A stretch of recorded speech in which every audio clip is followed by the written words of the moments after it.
रहीम नाज़रीन असां सां गॾु आहे सोशल वर्कर मोहम्मद आज़म चाचड़ साहब। अचो त उन सां ॻाल्हि ॿोल कयूं।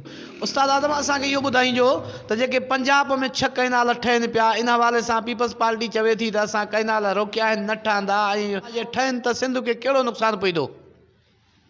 बिस्मिल्लाह रहमान रहीम। सरासर पीपल्स पार्टी जा नुमाइंदा कूड़ था ॻाल्हाइनि सिंधी क़ौम सां। सदर हाउस में आसिफ अली ज़रदारी जी सिदारत में 6 कैनालनि जी मीटिंग थी, उते मंज़ूरी मिली, अरसा मंज़ूरी ॾिनी, वरी वापडा खे लेटर लिखियऊं और वापडा बि मंज़ूरी ॾिनी। हाणे उहे 6 कैनाल जेका ठहंदा चोलिस्तान में, उहे ठहंदा पंजाब खे सैराब कंदा, ऐं उहे जेकी ज़मीन आहे चोलिस्तान जी 12-15 कंपनियूं आहिनि जिन खे खरबें रुपयनि में उहा ज़मीन विकिरो कई अथनि। हाणे कंपनियूं उन्हनि खे चवनि थियूं त बाबा इहो तव्हां असांखे वाह ठाहे करे पहुचाए ॾियो त असां तव्हांखे पेमेंट ॾियूं, माना खरबा डॉलर उहो कंपनियूं ॾींदियूं उन्हनि खे। अर्ज़ु इहो आहे त पाणी असांजी सिंध जो आहे कूड़ था हणनि, ऐं कूड़ इहो था हणनि त असां परमिट न ॾिनो आहे, असां इजाज़त न ॾिनी आहे। बाबा सदर पाकिस्तान आसिफ अली ज़रदारी अरसा तव्हांजी वापडा जे चेयरमैन हुनखे परमिशन ॾेई छॾी, कूड़ हणंदा सिंधियुनि खे, बाक़ाइदा पाणी जी परमिशन थी विया, 6 कैनाल ठहंदा, पाणी उन्हनि खे पाणी प्रोवाइड करण जे लाइ जेको आहे सो उन्हनि खे अरसा लेटर लिखियो आहे त असांखे पाणी प्रोवाइड करे ॾियो। हाणे इहो पाणी कंहिंजो कटिबो? इहो सिंध जो कटिबो। सिंधी माण्हू जेको आहे हिन वक़्तु वेठो आहे ख़ामोश थियो। मां चवां थो इहे किस्तो खणी पिंदा, किस्तो खणी पाणी पिंदा। जेको गिलास पाणी जो आहे, इहो गिलास पाणी जेको हिनखे मिले थो 2 रुपया में, 3 रुपया में, 4 रुपये में, या 10 रुपये में, 20 रुपये में, अॻिते हली करे इहो हिनखे 200 में पाणी न मिलंदो आहिनि। सॼो हुन वक़्तु बि सिंध जो पाणी ज़हरीलो थी वियो आहे। हीअ इंडस्ट्री तव्हांजी तबाह थी वेंदी। इंडस्ट्री तव्हांजी कहिड़ी बिजली पाणी को सां न हलंदी, शुगर मिल पाणी को सां न हलंदी, यूरिया खाद जा कारखाना पाणी को सां न हलंदा, ऑयल एंड गैस कंपनी जेको आहिनि पाणी को सां न हलंदी। पाणी को सवाइ का शइ हलंदी न आहे, सभिनी खे पाणी खपे। पर सिंधी क़ौम अहिड़ी अॿोझ आहे, सादी क़ौम आहे जो ज़रदारी जेको चवे थो, चवनि था इहो सच आहे। हाणे सिंधी क़ौम खे असां चऊं था त बाबा अरसा खां मंज़ूरी वठी चुका आहिनि, आसिफ अली ज़रदारी मोकल ॾेई छॾी आहे।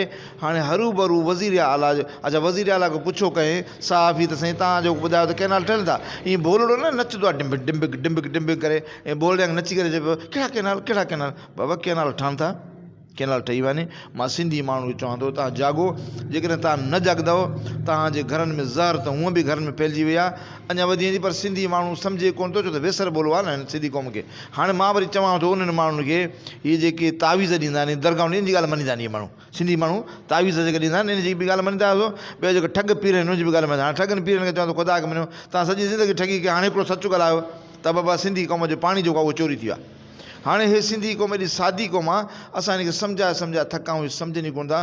पाणी जी मंज़ूरी थी वई अथव, कैनाल निकिरी विया अथव, सभु कुझु थी वियो अथव। हे सिंधी क़ौम ज़राअत तबाह थींदी। इहे जेके तव्हांजी सरज़ब ज़मीनूं आहिनि न, इहे तव्हांजूं तबाह थी वेंदियूं। न तव्हांखे सब्ज़ी मिलंदी, न तव्हांखे फ्रूट मिलंदो, न तव्हांखे पीअण जे लाइ पाणी मिलंदो। घर घर में लाश हूंदो, वेड़ फसाद थींदो, माण्हू चोर थींदा, छाकाणि ज़राअत हूंदी कोन। असां इंडस्ट्री त आहियूं कोन, सिंध में इंडस्ट्री आहे कोन, न असां इंडस्ट्री हलायूं। ज़रई मुल्क आहे, ज़राअत तबाह थींदी। माल मवेशी असांजो जॾहिं मरंदो, बुख मरंदो, गाह हूंदो कोन त पोइ लामाल आहे हीअ जेके अरबे। पर वॾी ॻाल्हि इहा आहे त जिन खे ज़मीन आहिनि उहे चुप कयूं वेठा आहिनि, जेके ज़मीन कोन्हे उहे जाॻियल आहिनि। अफ़सोस जी ॻाल्हि इहा आहे त बेज़मीन जेको आहे उहो बाज़मीर थी करे जाॻियो आहे, जेको बाज़मीर वारो आहे उहो बेज़मीर थी सुतो पियो आहे। हाणे जेतिरे ताईं असांजा ज़मीनदार माण्हू न उथंदा, ऐं हीअ जेके तव्हांजूं मंडियूं आहिनि, सब्जियूं मंडियूं आहिनि, गला मंडी आहे, साईं मवेशी मंडी आहे, फिलानी मंडी आहे, टीरी मंडी आहे, इहा तव्हांजी कोन हलंदी जेतिरे ते पाणी न हूंदो। पाणी जी आहे पोइ आहे, पाणी सां ई दुनिया हलंदी आहे। पाणी साफ़ आहे, तव्हां जेको पाणी बंदि थी वियो त तव्हांखे पोइ ख़बर पवंदी ज़रा तव्हांजी तबाह थी वेंदी। मां क़ौम खे चवां थो त ख़ुदा रा तव्हां जाॻो, पर ॻाल्हाए केरु कोन थो। सिंधी माण्हू चुप कयूं वेठा आहिनि। ऐं जेको पाणी जे ख़िलाफ़ु ॻाल्हाए थो, माण्हू उनखे चरियो था सम्झनि। तव्हां जंहिंखे चरियो था सम्झो, इहे सुभाणे सियाणा हूंदा, तव्हां चरिया थी वेंदा।